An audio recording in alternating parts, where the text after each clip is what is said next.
हे आचार्य, दिव्यास्त्रों का प्रयोग आपको शोभा नहीं देता। क्यों? क्या इसलिए कि मैं अर्जुन की सेना के विरोध में युद्ध कर रहा हूं? मैं इन देवताओं को भली भांति जानता हूं। हे देवेंद्र, क्या मैं ये नहीं जानता हूं कि अंगराज से सूर्यदेव का दिया हुआ कवच कुंडल मांगने वाले आप ही थे? हे आचार्य, मैं यहां पर सब देवताओं का प्रतिनिधि बनकर आया हूं। मेरी आपको उन सब की ओर से प्रार्थना है कि आप दिव्यास्त्रों का प्रयोग ना कीजिए। यही सब ऋषियों की भी इच्छा है। दिव्यास्त्र केवल धर्म की रक्षा के लिए होते हैं।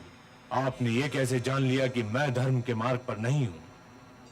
हे देवेंद्र, मैं अपने धर्म के मार्ग पर हूं और जिनसे युद्ध कर रहा हूं वे अपने धर्म के मार्ग पर हैं। ठहरो भरद्वाज पुत्र, ठहरो।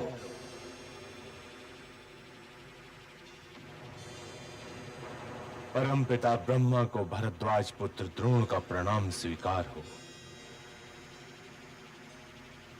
मैं इस समय रक्त की एक नदी के बीच में हूं, फिर भी आप आदेश दीजिए कि मैं आपकी क्या सेवा कर सकता हूं। आदेश कैसा भरद्वाज पुत्र? नारायण का नाम लो और दिव्यास्त्रों का प्रयोग न करो। इससे ब्राह्मण मर्यादा का उल्लंघन होगा। तुम्हारा मार्ग विद्यादान का मार्ग है। तुम अपने मार्ग को छोड़कर क्षत्रियों की भांति इस रक्त की नदी में स्नान करने कहां गए? मेरे गुरु परशुराम भी ब्राह्मण है परमपिता, और वो इस रक्त की नदी में 21 बार स्नान कर चुके हैं। जिसके हाथ में वेद है वही ब्राह्मण कहलाता है, किंतु जब वही व्यक्ति पोथी रखकर हाथ में शस्त्र उठा ले तो क्षत्रिय हो जाता है। कौरव सेना का प्रधान सेनापति होने के नाते इस समय कौरव सेना और हस्तिनापुर शासन की रक्षा करना मेरा कर्तव्य है। मुझे कर्तव्य पालन से ना रोकिए। हे आचार्य, कहना मेरा धर्म है। यदि तुम ब्राह्मण मर्यादा का उल्लंघन करने पर तुल ही गए हो तो मैं तुम्हें रोक नहीं सकता। तुम चाहे किसी भी शस्त्र का प्रयोग करो, किंतु ये तुम भली भांति जानते हो धृष्टद्युम्न ने जन्म क्यों लिया है। परमपिता ब्रह्मा, आपकी इच्छा की सीमा रेखा तो कोई पार नहीं कर सकता। मैंने तो द्रुपद से ये नहीं कहा था कि वो आश्रम से जाते जाते मुझे कोई वचन देता जाए। मेरी पत्नी तो मेरे पुत्र अश्वत्थामा के होठों पर पिसे हुए चावल का लेप लगा दिया करती थी, ताकि वो अपने आयु के बालकों से जाकर कह सके कि वो दूध पीकर आया है। द्रुपद ने जो मुझे वचन दिया था उसका पालन स्वयं उसने तो नहीं किया, किंतु उसके वचन का पालन मैंने अवश्य किया। मैंने उसे आधा राज्य देकर उसे अपने बराबर का, किंतु मेरा वो कायर मित्र द्रुपद फिर भी अपने अहंकार के आकाश से नीचे नहीं उतरा। जिस अर्जुन ने उसे युद्ध में परास्त किया था उसके साथ तो उसने अपनी पुत्री का विवाह कर दिया,